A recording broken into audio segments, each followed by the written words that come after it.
मो जे लंबोदर महंत आम समस्त प्रोजेक्ट छाउनी छौ नृत्य जो हो बारिपदार एक अनुष्ठान आसी अच्छे पीढ़ीर गोटे प्रकार परंपरा छौ नृत्यर जो वाद्य वीरवाद्य जे धुमसा ढोल महुरी कड़का यार जो गरजेस आसे समस्त रक्त गरम कर दे था।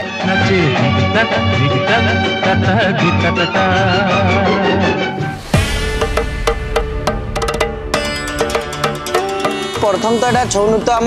बारिपदार चैत्र पर्व अनुष्ठित हुए जोटि कि रामनवमी नाट हुए से ही समय राजा कर जाइले जे गोटे प्रकार भिन्न प्रकार चैत्र पर्व को करा जाओ तो से किसी मार्शल आर्ट टाइप जिनस पुरेले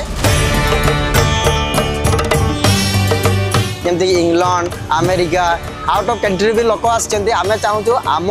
फॉर्मटा भी सेमाने भी देखु से यहाँ तो आउ गोटे मौका आम अपॉर्चुनिटी गोटे कहते ना कलाकार मान प्रशंसित होची सबसे बड़ कथा साहस आ उत्साहजनक।